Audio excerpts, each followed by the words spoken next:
ચાલો મિત્રો, રામ રામ ને જય માતાજી. હવે આપણે આજે આખા રીંગણાનું શાક બનાવી છીએ. અમારે એક ભાઈની ફરમાઈશ છે કે આખા રીંગણાનું શાક બતાવો એમ, એટલે ચાલો આપણે હવે એની રેસીપી બતાવી. જો સૌ પ્રથમ પહેલા આપણે તપેલું મૂક્યું, પછી એમાં તેલ નાખવાનું.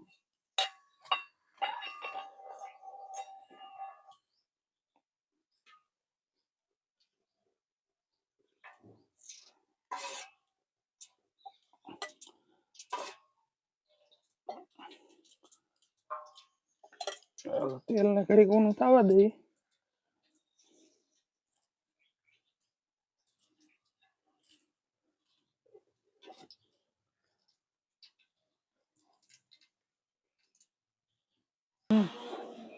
ચાલો મિત્ર, તેલ ગરમ થઈ ગયું છે.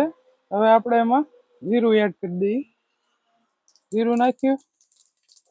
હવે હિંગ નાખી, પછી આપણે સીધા રીંગણા નાખી દેવાના છે.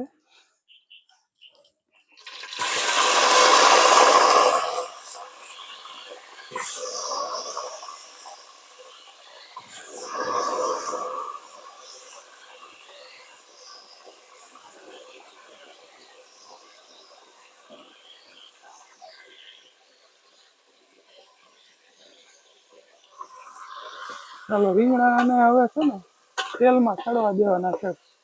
ઘણી વાર ફૂલ પોણા ભાગના સડી જાય ને ત્યાં સુધી સડવા દેવા, તેલમાં, એકલા તેલમાં. ચાલો મિત્ર, હવે છે ને આપણે તેલ થોડુંક વધારે નાખવાનું, જેથી કરીને આપણા રીંગણા છે ને તેલમાં ખેડવાના હોય. આપણે ભેગા થોડાક બટાટા નાખ્યા છે. હવે જુઓ, હાલો બતાવ્યા. જો રીંગણા અને બટાટા પોણા ભાગના સડી ગયા છે. એને સહેજ આમ સાઈડમાં કરી નાખવાના. હવે છે ને આપણે આ મરચા અને લસણ અને આદુ આની પેસ્ટ કરી નાખવાની. એને પેલા શેરવી નાખવાની.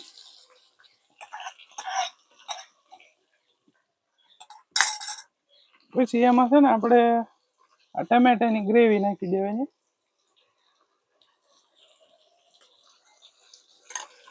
આ ભર્યા વગરના રીંગણાનું શાક બહુ ટેસ્ટી થાય.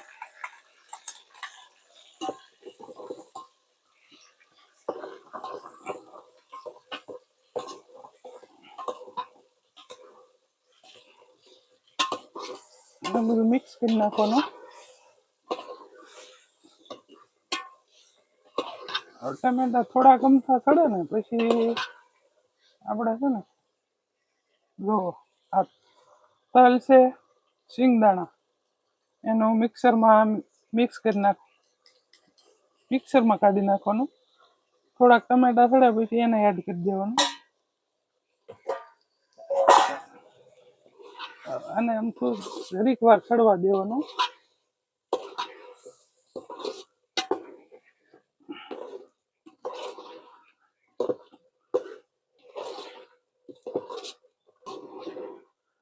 ચાલો મિત્ર, હવે આપણે શિંગદાણા ને તલ ને એવું નાખ્યું ને એટલે થોડુંક પાણી પહેલા એડ કરવાનું છે, થોડુંક જ છે, સોટે નહીં, જેથી કરી પછી આને છે ને થોડીક વાર સડવા દેવાનું છે. બધો મસાલો પાકી જાય ત્યાં સુધી થોડીક વાર આ બધું મિક્સ કરીને ઢાંકી દેવાનું છે. થોડીક વાર સડવા દઈએ. ચાલો મિત્ર, હવે આપણે સૌથી પહેલા મીઠું નાખી દઈએ. જેટલું શાક હોય એ પ્રમાણે નાખવાનું. મીઠું એડ કર્યું. હવે આપણે હળદર એડ કરી દઈએ. હળદર નાખી પછી મિક્સ કરી નાખવાનું.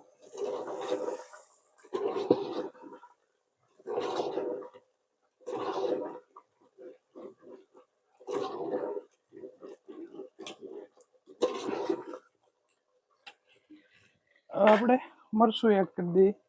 જેવું તીખું ખાતા હોય એ પ્રમાણે મરચું નાખવાનું.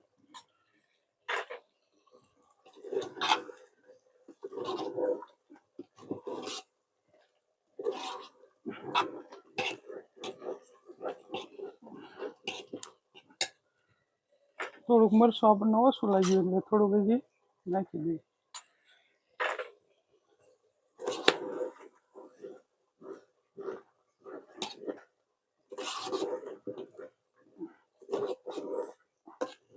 જો હવે આ મસાલો પાકી ગયો છે એટલે હવે આપણે આમાં થોડુંક પાણી એડ કરી દેવાનું.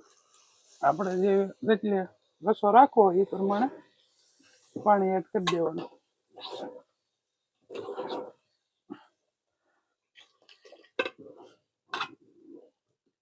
વધારે પાણી નહીં નાખવાનું, નહીંતર ગ્રેવી આછી થઈ જાય.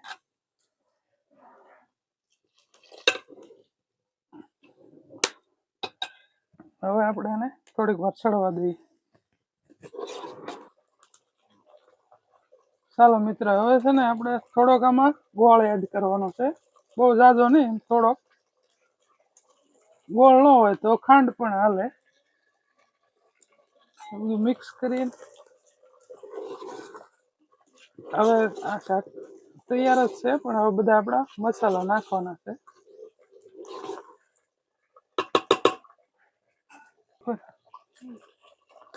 ચાલો મિત્ર, આ થોડોક નજીક હોઈએ. જો શાક આપણું કમ્પ્લીટ થઈ ગયું છે. હવે આપણે ધાણા જીરું એડ કરવાનું છે. ધાણા જીરું પછી આ આપણો સિક્રેટ મસાલો છે, બતાવી દઈ, કહી દઈ તમને. લવિંગ, બાજિયા, તીખા, તામલપત્રા, એનો આમાં બધા ઉપયોગ કરેલો છે. આપણો સ્પેશિયલ મસાલો છે.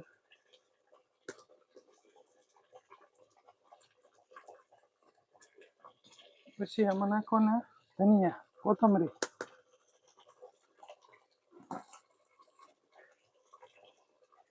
હવે એને આપણે મિક્સ કરી નાખીએ.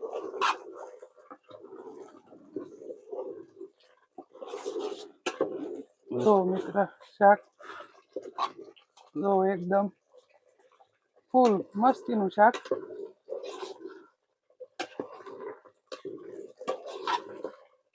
ચાલો હવે આપણે આ બની ગયું છે.